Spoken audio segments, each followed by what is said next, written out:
Pemirsa, Anda masih bersama kami dalam Berita TVmu. Upaya Persyarikatan Muhammadiyah membantu pemerintah dalam menanggulangi dan bersatu melawan virus corona terus diupayakan. Melalui tim penanggulangan COVID-19 Muhammadiyah yang dibentuk, hingga kini Persyarikatan sudah merawat puluhan PDP dan ODP di beberapa rumah sakit Persyarikatan. Dan berikut kami laporkan wawancara langsung dari reporter kami Kohar Ariski dengan Wakil Ketua Tim Penanggulangan COVID-19 Muhammadiyah Aldila S. Al-Araf melalui telewicara. Ya, tim Command Center Muhammadiyah secara kekuatan tim kita terus bergerak. Ada sekurang-kurangnya 2 lini utama yang sudah dibentuk ya berdasarkan SK dari pimpinan pusat Muhammadiyah. Satu di area kesehatan masyarakat atau public health ya. Kemudian yang kedua di area layanan kesehatan atau kuratif. Nah, keduanya ini terus bergerak. Yang public health tugasnya antara lain mengerjakan yang sifatnya edukasi ke masyarakat, himbauan-himbauan, sampai dengan kepada area-area ranah-ranah yang sifatnya pencegahan lainnya, seperti melakukan disinfeksi dan sebagainya. Kemudian yang kuratif, yang kebetulan saya koordinir di layanan kesehatan juga kami terus bergerak. Dari 20 rumah sakit Muhammadiyah dan Aisyah di seluruh Indonesia, yang 20 ditunjuk itu sampai dengan saat ini sudah melayani puluhan pasien dengan pengawasan ya, dan orang dalam pantauan. Saya lupa pasien berapa, ada sekitar 50-an atau 60-an, saya lupa persisnya, tapi ada puluhan pasien yang sudah kita tangani ya, layani, dan kemudian kita rujuk ke rumah sakit rujukan yang ditunjuk pemerintah. Iya. Untuk saat ini gitu, tadi ya. Untuk ada puluhan ya, gejala-gejalanya hampir menyerupai COVID-19?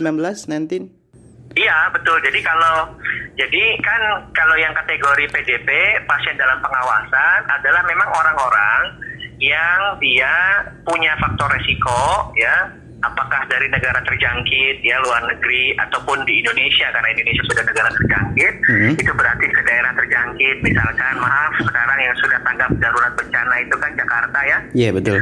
Misalkan dari Jakarta, pulang dari Jakarta, misalkan pulang ke daerah Jawa Tengah. Di Jawa Tengah ada rumah sakit Muhammadiyah Aisyah ya, yang ditunjuk oleh PP, kemudian merawat pasien datang dengan keluhan batuk, pilek, dan sesak napas serta demam.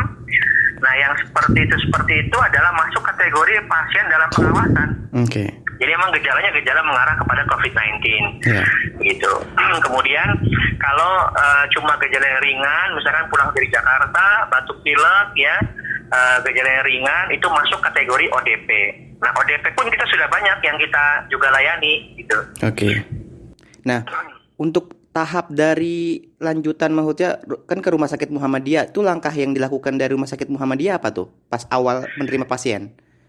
Menerima pasien tentu kita menangani sesuai prosedur yang ada ya. Pertama, pasien pasti datang ke IGD. Itu mayoritas memang datang ke IGD biasanya karena disertai sesak napas.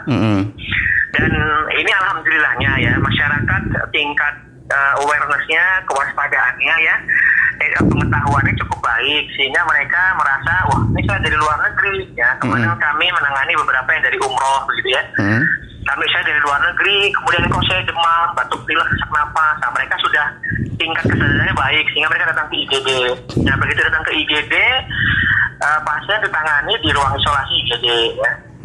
Setelah ditangani di ruang isolasi IGD, distabilisasi. Jikalau pasien memang stabil dan memungkinkan untuk ditransfer atau dirujuk ya, transportable, maka pasien dirujuk ke rumah sakit rujukan terdekat yang ada. Namun memang beberapa kendala di lapangan, tantangannya adalah karena sekarang sepertinya pasien PDP semakin meningkat, maka banyak rumah sakit rujukan itu yang juga kondisinya penuh. Jadi beberapa rumah sakit Muhammadiyah Aisyah itu sekarang sudah tarafnya bukan lagi penanganan awal, tapi sudah merawat. Berarti udah ada yang dirawat? Sudah ada yang dirawat ya. Di rumah pasien-pasien PDP ini kan memang butuh perawatan. Karena butuh perawatan, tapi rumah sakit rujukannya juga penuh, maka otomatis rumah sakit Muhammadiyah Aisyah juga sudah mulai perawat. Itu di mana aja, Dok? Rumah sakit Muhammadiyah yang ada pasien-pasiennya? Ya, ada beberapa, terutama di Jakarta ya, kemudian di Jawa Tengah ya. Sementara yang paling tinggi kuantitasnya itu di Jakarta dan Jawa Tengah. Jawa Tengah itu beberapa di sisi utara ya, di Pantura, antara lain Pati ya. Kemudian kalau di selatan itu di PKU Muhammadiyah Gombong ya, kemudian Serweng ya, di PKU Jogja juga ya, Gamping, Bantul itu juga sudah mulai tarafnya merawat karena merujuk sulit kita karena rumah sakit rujukannya juga sepertinya sudah penuh, begitu Pak. Itu udah dinyatakan positif corona atau belum? Belum. Nah ini juga menjadi tantangan di lapangan.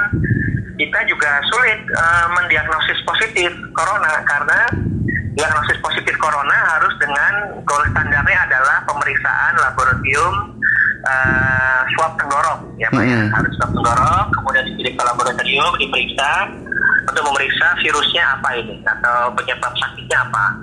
Nah karena kita tidak punya fasilitas itu dan sulit ya karena sejauh ini masih sangat terbatas, kita tidak bisa mendiagnosis positif corona atau tidak, gitu, COVID-19 atau bukan.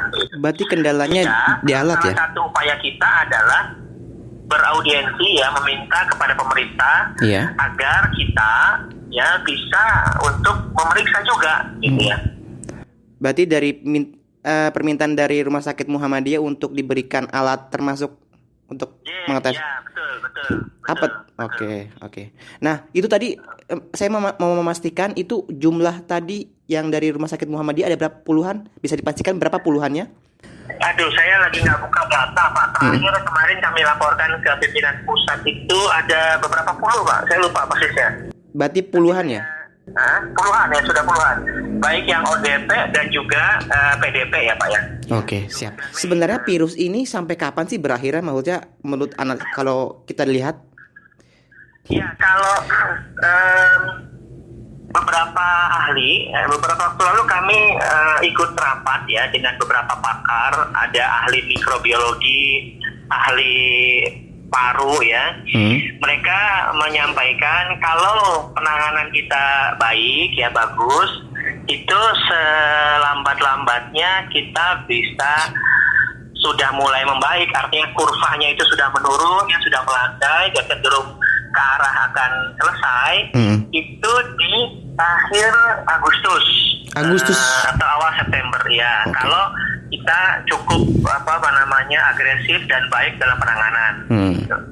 Jadi nanti Juni Juli sudah mulai melandai, Agustus itu nanti akhir sudah mulai menuju kepada perbaikan atau mulai habis ya kasus-kasusnya. Okay. Itu kalau kondisinya semua sesuai dengan kondisi yang maksimal ya, artinya upaya kita maksimal di pencegahan, kemudian di kuratifnya juga, di layanan kesehatannya juga diperkuat. Karena tantangan kita sekarang kan di layanan kesehatannya juga kita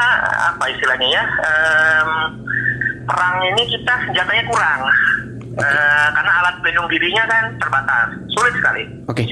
Jadi tentu kami berharap pemerintah bisa hadir untuk bisa mengatasi kondisi yang ada ini loh. Okay. Karena pihak swasta ya, apalagi kita ormas kemasyarakatan Muhammadiyah ya, tidak bisa berbuat banyak kan. Karena kita tidak bisa mengontrol stok, kita tidak bisa mengendalikan perdagangan, ekspor impor kita tidak bisa kendalikan. Ini memang satu-satunya bisa berbuat ya adalah pemerintah, agar supaya bisa mengontrol stok dan juga harga, agar supaya stabil atau mudah didapatkan. Oke.